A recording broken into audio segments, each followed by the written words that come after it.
One thing that happens when you become interested in international teas and single origin teas, then you start to learn a little bit more about the places where teas are grown and the people, is that it helps you develop a relationship with your own local tea shop owner. You find places where there are people that gather, more people in our international tea community that gather, and they like to have conversations and share knowledge and share experiences. My first real relationship with a tea shop was in San Francisco, Red Blossom Tea. It was in the early 80s, late 70s and early 80s, that I was an art student at San Francisco State, and I was a ceramic major, and many of our projects had to do with tea. And so going to Chinatown to learn more about tea was really my best resource. The Red Blossom Tea Room was there and was still being run by the first generation of the Wong family.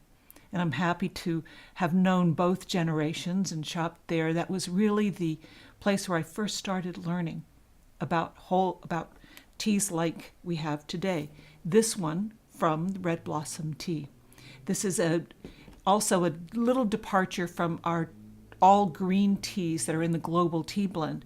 This Tangting Oolong is one of the less oxidized oolong teas. So while it's technically not a green tea, it is greenish. So for day 9 of our Sip for Peace, we are in Taiwan, that actually is best known probably for their oolong teas. Now you'll see one of the differences. We've got this in our global tea blend. If you see this tightly rolled little knot of leaf, that's this Tangting Oolong. And what happens when it's rehydrated, when you brew the tea, is you will actually see the restored 2 leaves still attached, and maybe a tiny little bud attached to the stem. I just think that's the most fun about brewing and studying and learning about how tea is grown and how tea is processed and how it comes to us.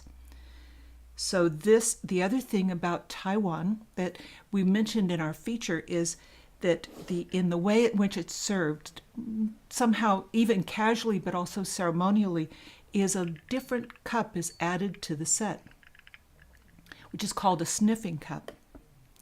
So the tea is first poured into the sniffing cup, then poured quickly into the tasting cup, so that you can really savor the aroma without sort of trying to breathe into your tasting cup. Our meditation today, our contribution, comes from a very well-known and very prolific tea author, Jane Pettigrew. These are 2 of her many books. She's the New Tea Companion and a more recent social history of tea. I think you'll enjoy her essay about an experience that she shares when she was in Taiwan. And the last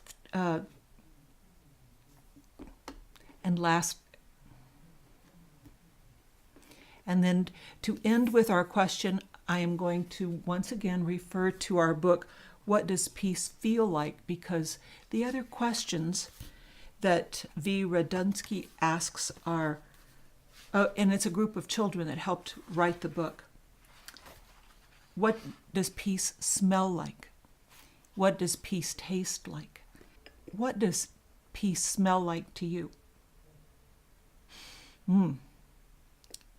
I guess I'm one of the people that likes to think that the smell of tea is right now, for me, the smell of peace.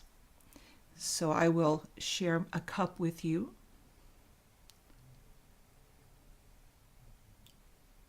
Hopefully share a vision with you as we sip for peace.